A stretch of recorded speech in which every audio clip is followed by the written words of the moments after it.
Welcome to the Ballroom Dance Channel.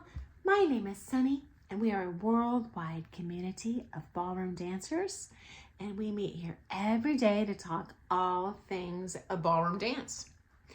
Last week I shared a video covering direct quotes from national media outlets where Chmerkovskiy, long-term Dancing with the Stars pro, threw a lot of shade at the newest pro on the series, Jan Rovnik. And this generated a ton of chatter from you guys back at me, and I want to share some real interesting points people pointed out. Okay, number one, dark truth. This could have been a setup by Dancing with the Stars for Jan to be a patsy. Here's why. I'm probably not the only person who cannot stand his star partner.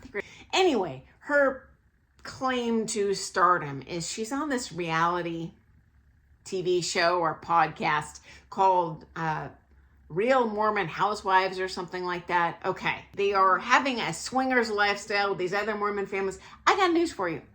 I have a lot of Mormon friends, Mormon students.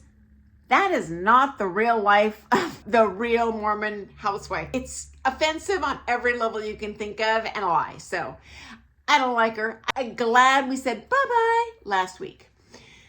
But Jan, who they partnered her with, is brand new to the series. So not only is she not going to get votes, her partner, Jan, doesn't have an existing fan base. So he's not going to have people calling him like, oh gosh, I want to see this person win again.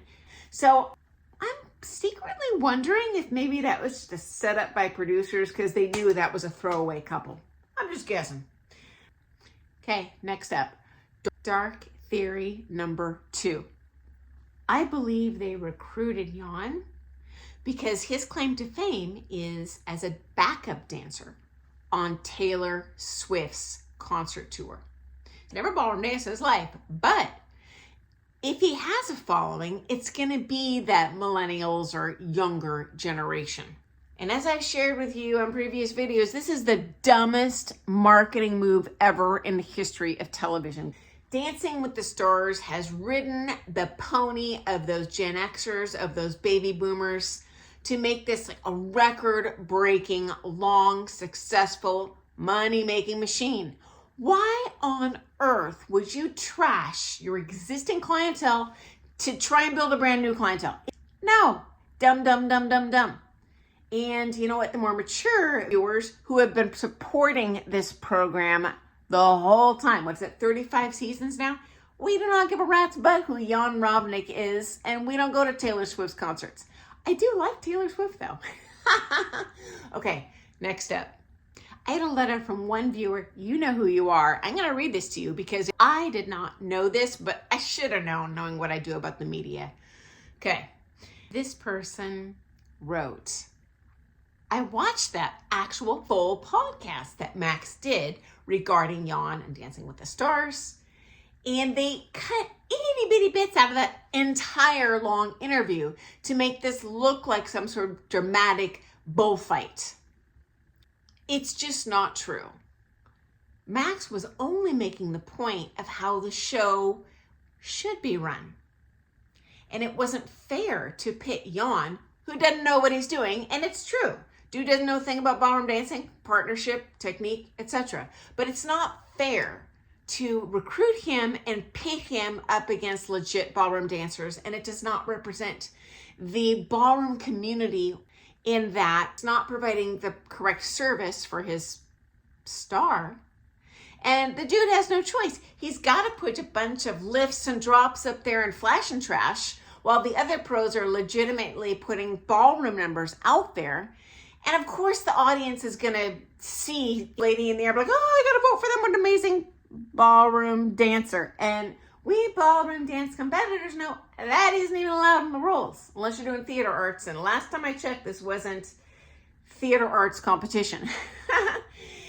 And you know what, guys? Early on in this show, very first couple seasons, do you remember they actually used to have a ballroom dancing? Love this about the British show. They still feature real ballroom dancing.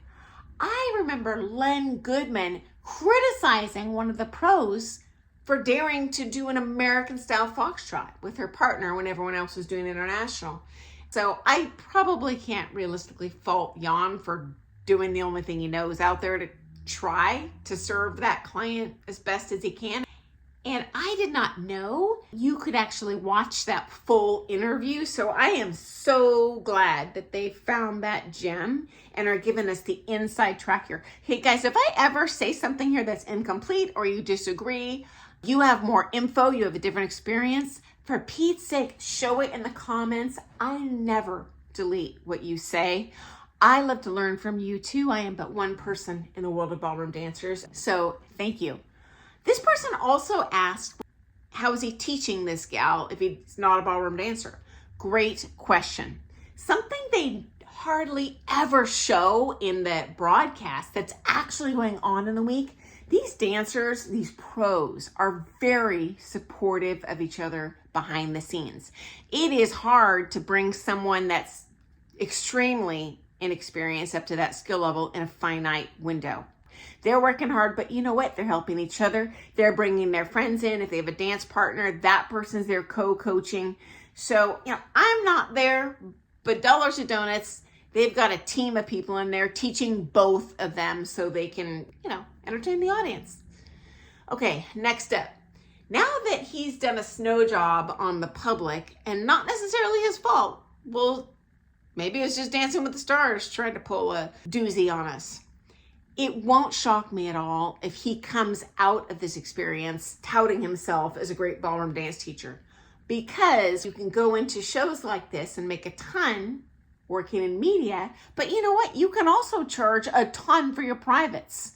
I've heard of some of these people charging like $200 for 45-minute privates, just riding on the coattails of their stardom. They're not even necessarily extraordinarily accomplished dancers, but you know what? Once you're on TV, everyone's thirsty to spend that time with you. So yeah, who knows? Maybe the dude will open his own ballroom dance studio. If you compete, I wouldn't necessarily recommend taking there, but hey, if you want to fangirl it, show up. Final thought. I am totally Team Max when it comes to his thoughts on the show. I do wish I could change it. I understand the whole economy behind it and the clickbait and trying to expand your clientele, maximize dollars, flash and trash so audience stays tuned, and there is an upside for that, but I wish they would just present it honestly, like we would actually see a real ballroom comp, or present it as, we're using ballroom dance as a foundation, but this is kind of a popularity contest and they're allowed to do what they want. And I would love if they would use real ballroom pros, because there are some pros that would like these jobs that have worked so hard to refine their skill, and in my opinion could do a better job teaching and could create the most beautiful dancing to show the public, so the public knows what actual ballroom dancing is, and hopefully that attracts the sweet spot for future ballroom dancers joining our community.